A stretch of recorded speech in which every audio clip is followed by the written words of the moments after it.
Hello and welcome to Full Tech Ahead. I'm your host, Amanda Razani, and with me today, I'm excited to have Joe Sykora. He is the CEO of Coro. How are you doing today?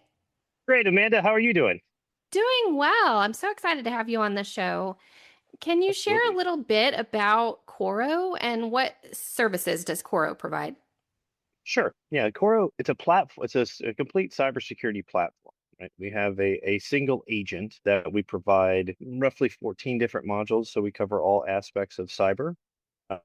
We do that through one data set, and then what we do is we take that data set, we can use AI to then, we correlate and then we can remediate. And those of you out there that know AI, obviously the cleaner the data set, the more effective it is. So we're seeing anywhere from 92 to actually some of our clients are seeing about 96% automated stop rate as far as the bad things that are happening out there. And literally, we cover all aspects of cyber, right? We have endpoint, we have EDR, email, network, compliance.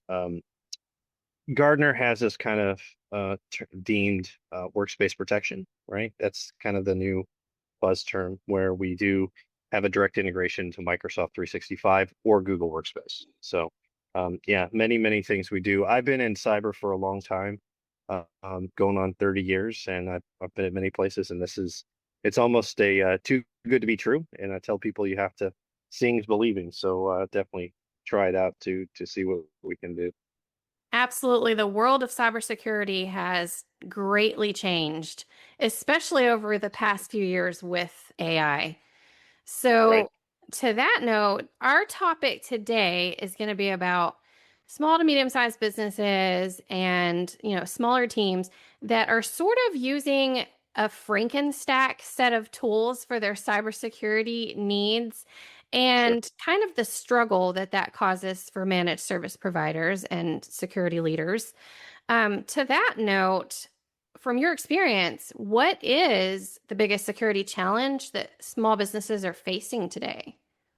Yeah. Well, I think, small businesses, medium businesses, and actually even enterprise businesses now, they're all struggling with the fact that they don't have enough resources, right? So, um, we're 11 years old. We were purpose built really for that SME, right, market, the lean IT market, where we realized that you can't have the expertise to run a complete enterprise stack.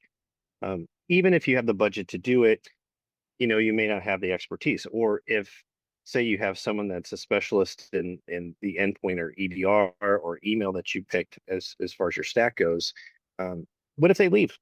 Right? What if they leave and then you have to go find some more expertise? So, we were purpose built for the simplicity without sacrificing security, right? So we're still five nines protection.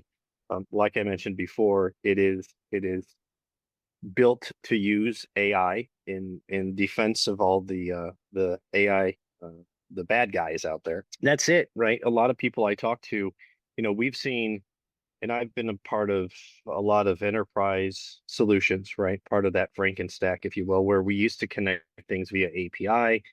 It never gave you a single pane of glass, right? So we give you that single pane of glass. If you're an MSP, right, we give you correlation across all of your clients.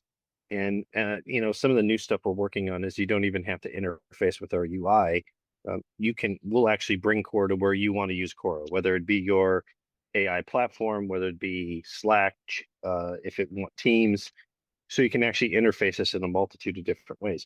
It's all about the simplicity, though, right? We do that. I think when I was an MSP, because if you go back in the 90s, I was an early adopter to kind of delivering services like that. That was my pitch, right? Was, hey, you can't operate an enterprise stack. Maybe you could afford it, maybe you couldn't. Let me come in and do it. But then I had to operationalize things as best as I could as an MSP. And we all know there's still limitations of how many clients and analysts can really work on. With our platform, we simplify that even more. So to the MSP, it's operationalizing things, right? So giving you the results with a lot. So instead of working on 20, 30 clients and analysts, you can look at 100 to 200, which, that MSP wise is just helping you with your overall margin and putting money in your pocket. Why is it that the multi-tool approach often doesn't work as well?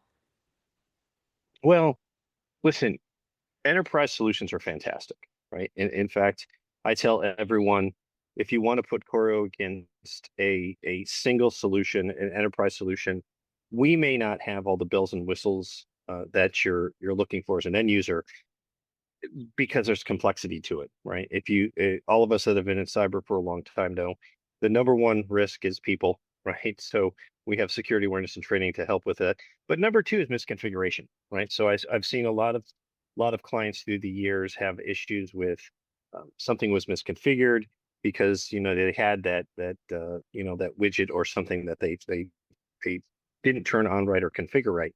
But we protect users and MSPs from that, right? Because that's definitely where we see a lot of risk. It's interesting because I've always been part of companies that are offering a platform, and their platform and begins and ends, and then you use API to do everything else. And even the MSPs out there, for some of the PSA providers, right, and the MSP tools that are running your business, even some of the things they're offering aren't fully integrated together. Again, they've made a lot of acquisitions. They've kind of glued things or Franken-stack things together. There's not seamless integration. We were purpose built, right? It's all of our technology that we use, and having that single client across operating systems, devices, including mobile, there's a huge advantage of that because, again, I mentioned it before, the data set, right? Having one single data set that is true and clean to then use AI to your benefit. We all know it's about a clean database. So that's that's really what I've seen out there in the shift in the market of why some of those tools that are API just don't work. And again, if you've tried it before, you still don't have a single pane of glass that's really helping you run the business or provide services to your clients. Yeah, absolutely. And you mentioned AI, and of course, that's, the big topic these days. What kind of wrench is it throwing into the cybersecurity world? And how do you advise business leaders address AI when it comes to cybersecurity? Yeah.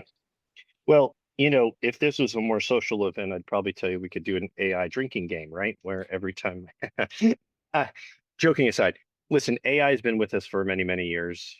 Of course, it started out as machine learning long, long time ago. Like I said, we're 11 years old, so we've always been purpose built using it.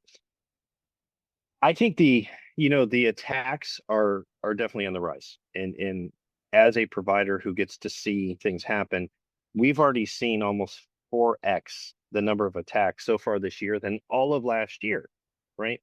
Now, that's a combination. One, we've expanded our customer footprint and we have more clients, but two, even if you look at the attacks per client, right, which we do, it is up 3 to 4x. So, those attacks and people using AI for bad, not good, they're growing. And I think everyone knows that.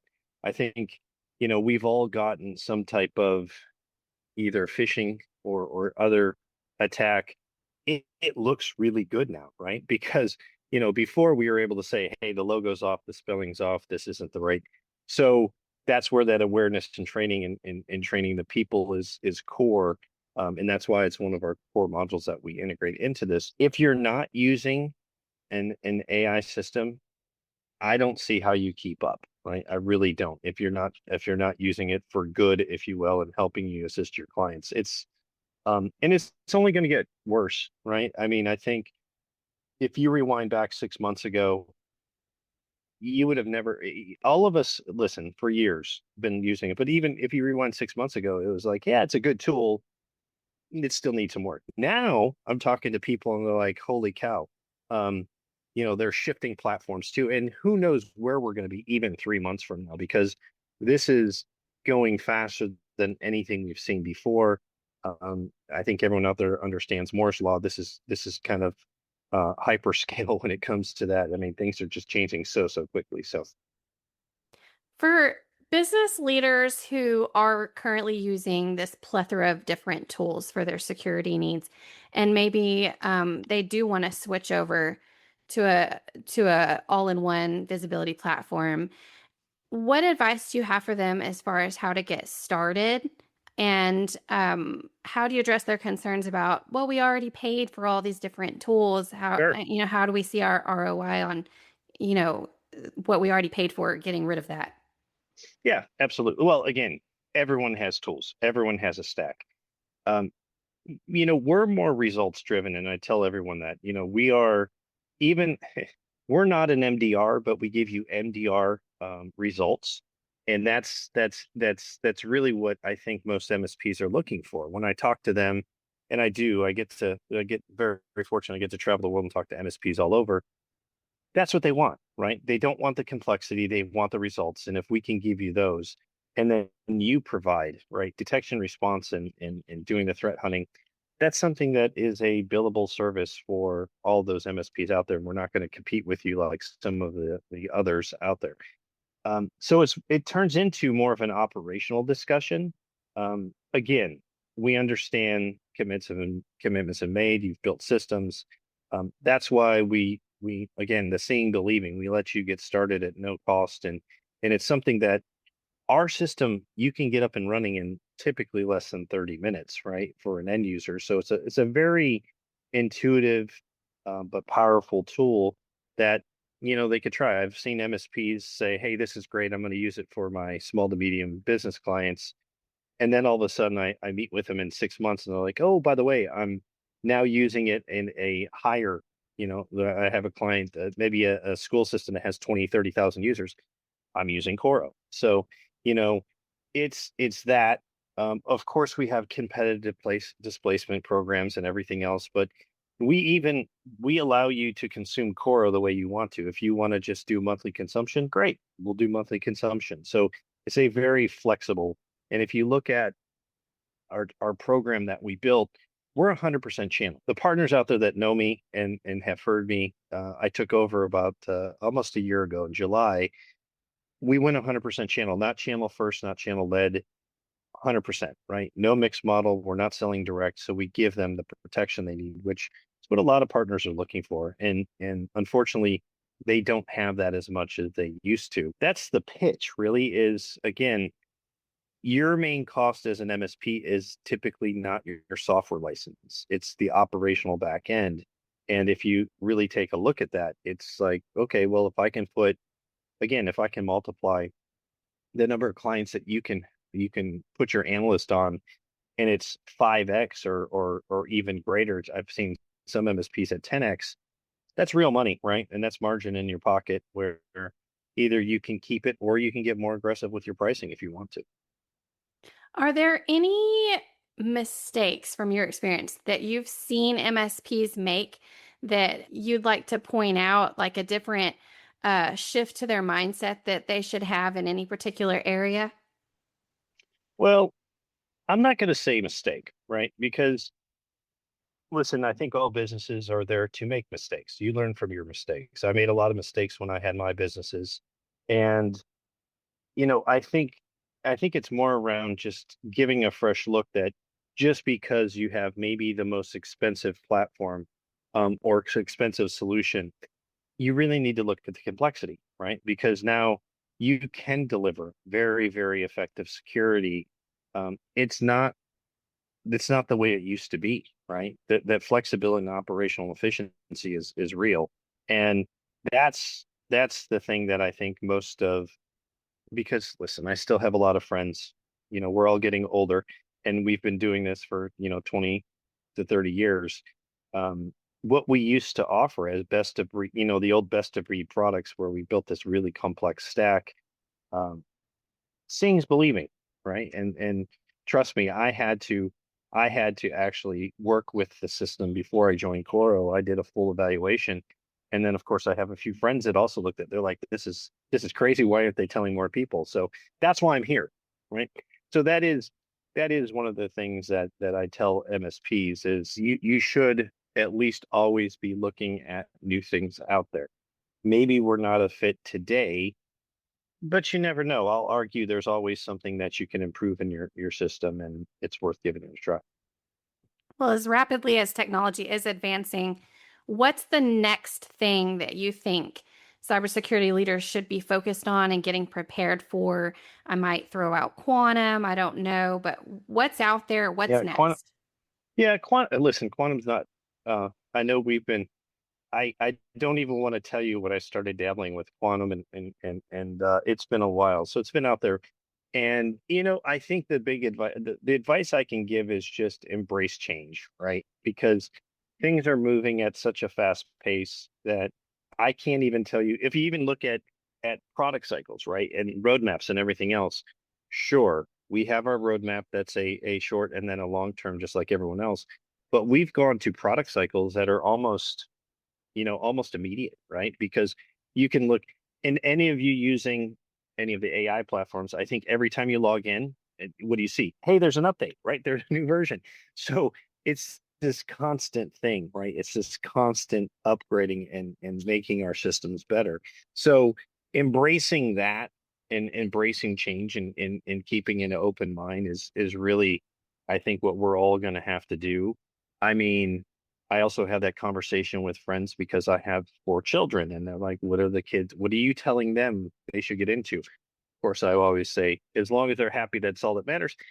Listen, I have 2 sons. One of my sons is really interested in technology and everything else, and I encourage it. But, I'm probably not going to tell him you should go into development, right? I mean, but we'll see, right? We'll see. It's keeping that open mind, and we could talk in another 6 to 12 months, and I'm sure we can talk about what has changed because it's going to change. It's going to change quickly. It sure is. Well, if there was one key takeaway you could leave our audience with today, what would that be? One key takeaway is try us out, right? Seeing is believing. I think that it's a no cost trial. You can go to our website, you can reach out to myself or anyone on the team. We have people that are from the channel and they've been in the channel for a long time, so they understand the needs of what you need as an MSP. I think it's give it a shot, right? It's gonna be no cost to you, and I think you're gonna like what you see. Wonderful. Well, thank you so much for coming on the show, sharing your insights, and sharing about what Coro offers. Thanks, Amanda. And thank you to our audience. If you have any questions or comments, leave them below and I'll try to respond back as soon as possible. And until the next podcast, have a wonderful week.